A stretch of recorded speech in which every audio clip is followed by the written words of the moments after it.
નાની નાની વાતમાં રિસાઈ જતી હતી. અમારે તો બીજું કાંઈ છે નહીં. માને સંતોષ થયો કે હવે તેડી જાય તો કાંઈ વાંધો નહીં, હવે આ પુખ્ત થઈ ગઈ. હવે માની ઊંઘ ઉડી ગઈ અને દીકરી એની હોડમાં દીકરાને લઈને સૂઈ ગઈ. હવે માને વિચાર આવ્યો કે મેં બ્રહ્મ સંબંધ તો આ સ્વાર્થથી લીધું છે કે વેવા વેલા મારા ઘરે આવે જાય, મારા ઘરનું પાણી પીએ. ભગવાને પેલે ખોડે દીકરો આપ્યો તો શું મારે એના માટે જ બ્રહ્મ સંબંધ લેવાનો? દીકરીના ઘરે આઠેયામની સેવા છે. નાહી ધોઈને ચોખ્ખા કપડાં પહેરીને સેવા કરે છે. હવે મને સેવા શું કહેવાય એ ખબર નથી, કારણ અમારા પિયરમાં અમે કોઈ દિવસ માતા મહાદેવ જોયા. અમારા ગામડામાં રામજી મંદિર પાદરમાં, એટલે રોજ સાંજે અમે બધા આરતી કરવા રામજી મંદિર જઈએ. અને ગામમાં સત્યનારાયણની કથા હોય કે કોઈ રાંદલ તેડા હોય તો અમે 3 બહેનો અને 1 ભાઈ, તો 3 બહેનોને અમને ગોયણી કરે. હવે એણે વિચાર કર્યો કે મારી દીકરી ત્યાં 3-4 વર્ષ રહી આવી, પછી હું એને સુવાવડ કરવા લઈ આવી, તો એ તો સેવાનું બધું શીખીને આવી છે. એ ઘરમાં ઠાકોરજી નથી તો એઠું થાય એટલે હાથ ખાસા કરે છે. એ એનું નાનું રમતું સ્વરૂપ લાવી છે. એટલે ઠાકોરજીને વસ્ત્ર ધારણ કરાવે, સ્નાન કરાવે, ભોગ ધરાવે. હવે રમતું જ. એ પ્રેગ્નન્ટ રહી ત્યારે જ એણે એની સાસુને કીધું હતું, બા હું શ્રીનાથજી જાઉં છું, ભાગવતનો 10મ સ્કંધ વાંચું, ગુરુદેવે કહ્યું છે, અને રમતું સ્વરૂપ લઈ. હા બેટા, દીકરા લઈ આવો તમે. સામે દીકરો એકનો એક જ હતો અને આ દીકરી એવી ડાય કે છવાઈ ગઈ હતી. હવે એની બાને સવાર સુધી ઊંઘ ન આવી. સવારે 5 વાગે ઉઠી નાહી ધોઈને તૈયાર થયા.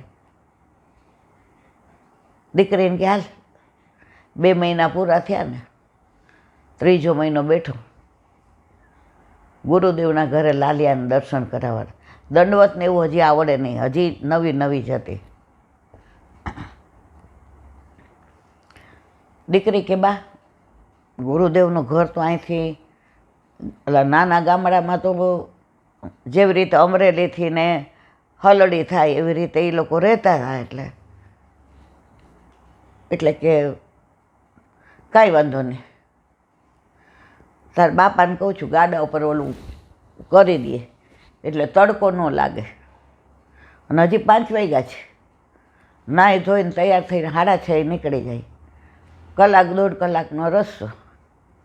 એટલે ટાઢા પોર શિયાળો છે, હાયલા ગાડામાં બેસી જાય અને ગુરુદેવને દંડવત કરાવી અને પાછા આવીએ. હવે દીકરી તો 3-4 વર્ષ સાસરે રહી હતી,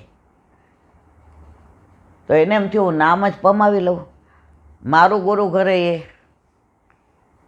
મારી સાસરીવાળાનું ગુરુ ઘરે અને મારા દીકરાનું એ થાય. વલ્લભકુળનો પ્રતાપ જુઓ. આજની તારીખમાં પણ આવું બને છે. એટલે સવારના વહેલા 7:05 તો લગભગ પહોંચી ગયા.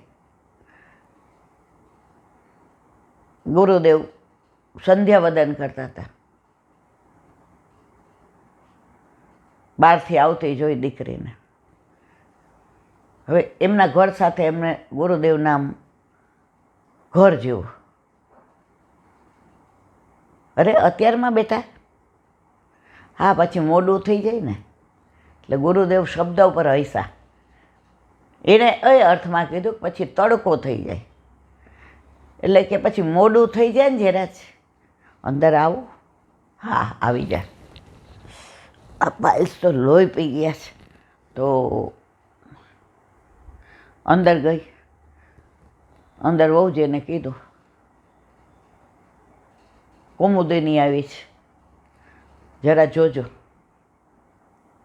વહુજીએ તરત બહાર આવ્યા, તાતી અધરામૃતની આપી.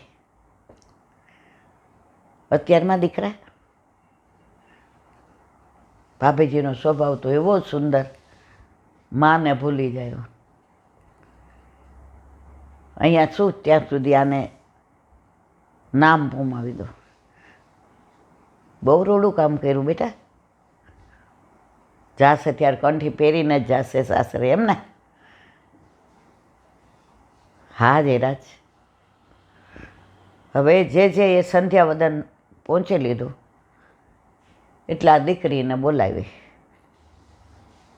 સાંજે જજો, હવે પ્રસાદ લઈ લો, અહીંયા નિરાંતે જજો. જયરાજાને ઓલા દવા ને ટીપા ને બધું, એટલે આને પહેલાંના જમાનામાં કાન ફૂંકાવું કહેતા, નામ ન બોલતા. આનું કામ ફૂંકાવું આવે. હા, એનો બાપે અહીંયા કાન ફૂંકાવી ગયો, એની માએ અહીંયા ફૂંકાવ્યું, અને એ નાની અહીં ફૂંકાવ્યો. કાન ફૂંકાવી દીધો. હવે જુઓ પરાકાષ્ઠ. હવે વેવાણને કે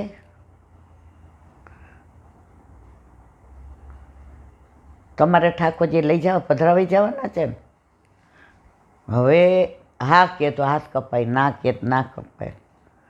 બોલી હકી નહીં. એની મા દીકરી સામું જોતી હતી. એ દીકરીએ સરસ જવાબ આપ્યો, જયરાજ, મારી બાને ગળથોથીમાં જ માતા મહાદેવ મળેલા છે, પણ આ બ્રહ્મ સંબંધ લેવડાવ્યું મારા સાસુએ આપની પાસે. પછી યમનાષ્ટક કરે, સર્વોત્તમ કરે છે. સવારે હું રમતા ઠાકોરજીની સેવા કરું તો આ લાલાને લઈને મારી પાસે બેસે છે, દૂધ ઉકાળી દે છે, મિશ્રી લઈ આવી છે, સૂકો મેવો લઈ આવી છે, જારીજીને બધું તો હું લઈને આવી છું, પણ એને કાંઈ આવડતું નથી. જે એક વાક્ય કીધું, બટા તું સુવાવડ કરવા આવી ત્યારે તારા દીકરાને કેમ રાખવો, કેમ નવડાવવો, કેમ ખવડ, તને કાંઈ આવડતું હતું? જે આપ જેમ કહ્યું એમ. અને તું તો એ તો નસીબદાર છે, તું હજી 2 મહિના રહેવાની છો, હજી 3જો મહિનો તારે, એટલે આને આપણે નામ પમાવ્યું. 4થો ને 5મા મહિને તેડી જશે. ત્યાં સુધી ભલે માતા મહાદેવવાળી રહી, પણ જીવ તો અમારો છે ને. તો કે હવે સ્વરૂપ તો એની પાસે, એ કે બધી ચિંતા કરવા. ગ્વાલ મંડળીમાંથી સ્વરૂપ પધરાવી દીધું લાલનનું, અંદરથી ને જારીજીને બધું આપ્યું. અને કે સાંભળ, આ કુમુદીની જેમ શીખવાડે ને એમ તું કરજે. ઓલીને આંખમાં પાણી આવી ગયા. ગુરુદેવ, જારીજીનો ઉપર લાલ કપડું બાંધે એને શું કહેવાય એ મને ખબર નથી. એ કે એને નેવડો કહેવાય ને, આ તાર દીકરી શીખવાડી દેશે. એ સાસરે આવી ત્યારે માતા મહાદેવમાંથી જ આવી હતી ને. હવે અત્યારે તારી ભેગી માતાજી આવે છે, એ કહે તો મને ના પાડે છે કે બ્રહ્મ સંબંધ લીધું એટલે તારે ન જવાય. ધણી એક જ હોય, અન્યાશ્રય કરે એ મોટું બાધક છે. એ તો જે મને એવું સમજાવે છે, મને શરમ આવે. શું સમજાવે છે? એમ કે તું મારા બાપા હારે પરણે પછી બીજા હારે તારે જવાય? એ કે સરસ સમજાવે છે. પછી કે કુમુદિની, તારી બાને જો એ જીવ આપણો હતો તો તારા સાસુ સસરા મક્કમ રહ્યા કે ભાઈ આ બ્રહ્મ સંબંધ નહીં હોય તો અમે એના ઘરે પાણી નહીં લઈએ, કે કોઈ આવશું નહીં. હવે બાનું તો આનું હતું, પ્રભુ એનો અંગીકાર કરવો હતો, જીવ પ્રભુનો હતો. ઠાકોરજી પુષ્ટ કરાવીને લઈ ગયા. હવે બેસતો મહિનો હતો એટલે ઘરે જઈને એની બા વગર કીધે સ્નાન કર્યું, રેશમી કપડાં પહેર્યા. પેલા રમતા લાલા હતા તો એની દીકરીએ કીધું એ હું બહાર પધરાવું છું, અને આ મંદિર છે એમાંથી ને તું માતાજીને, મહાદેવને, કુળદેવીને બધું બહાર મૂકી દે. એના પપ્પા કે એના કરતાં એમ કર ને બટા, આપણે રવા સુતારને ત્યાંથી નવું જ મંદિર લાવી દઈએ. પણ આ બધું પછી ઘરમાં નહીં રેખાય હો પપ્પા. એ કે તું કે ત્યાં પધરાવી દેશું, ચોરે મૂકી આવશું બસ. હવે જઈ નાહી ધોઈને અપરસ કરીને હવે એ પૂછતા ભૂલી ગયા હતા કે દૂધ મિશ્રી કે દૂધ ગર કે અનસકડી કે સખડી. એની બાએ તો નાહી ધોઈને તૈયાર થઈને કંસાર બનાવ્યો કે આજે બેસતો મહિનો જ, અને ઠાકોરજી પધાર્યા મારા ઘરે. મગને, પૂરીને, ભુજાના. છોકરી વિચાર કરે કે મારી બાને ખબર નથી કે આ સીધી તું સખડી ધરાવીશ, તારાથી પહોંચાશે કે નહીં પહોંચે. તું ને મારા પપ્પા બે જ છો ઘરમાં, સાજા માંદા થયા કે કંઈ પણ તકલીફ થઈ, હું તો દૂર રહું છું. હવે કાંઈ બોલ્યા વિના એ તો બધું જોતી હતી. 12:30 વાગે બધું તૈયાર થઈ ગયું. એટલે એની બાને કે એની બા કે હવે તું મને આ ઝારીજીને એ શીખવાડ ને. એટલે નેવડાનું બધું શીખવાડ્યું, ને પીછવાઈને, સિંહાસન ને, અને ભોગ ધર્યા. પછી કે સાંભળ, તને યાદ છે મમ્મી બ્રહ્મ સંબંધ મંત્ર? એ કે હા, ગુરુદેવે મને 3 વાર શીખવાડ્યો હતો. તો કે રોજ જે રાજભોગ ધરાવે ત્યારે આ બધી સામગ્રીમાં એક એક તુલસીજી પધરાવવાના, અને ત્રિદલ હાથમાં લઈ અને બ્રહ્મ સંબંધ મંત્ર બોલીને આત્માના સહસમર્પણમાં એક એક વસ્તુ શીખવાડી. હવે 5મે મહિને આખી ઢગ કહેવાય એને સૌરાષ્ટ્રમાં, 150 માણસ તેડવા આવ્યું. સવારે નીકળે એટલે આવતા 9, 9:30, 10 થાય. એટલે એણે દીકરીને કીધું સાંભળ, આ બધા આવે ને વાંચવાનું એટલું બધું થઈ ગયું, તો મા ઠાકોરજીને દર્શન મારે કોઈને નથી કરાવવા. તું લાલિયાને રાખજે, હું જલ્દી પહોંચી લઈશ. અને સાંજે પાછા ભોગ ધરાવે શેન ભોગમાં. હવે બધું આનંદથી એને પહોંચી લીધું. 2 બસ ને 8-10 ગાડીઓ આવી. હવે ગામમાં તો આમ કુમુદીને કેટલું સારું મળ્યું, કૌમુદીને કેટલું સારું મળ્યું. એની મમ્મી કે એને તો સારું મળ્યું, પણ મારો ભાવ સારો થઈ ગયો.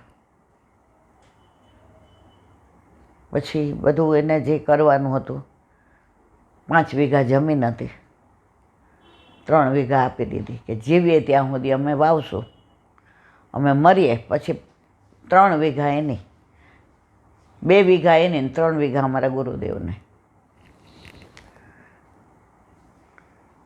એની સાસુએ પૂછ્યું, તારી બાના ગળામાં 2 કંઠી એ તો ખબર છે,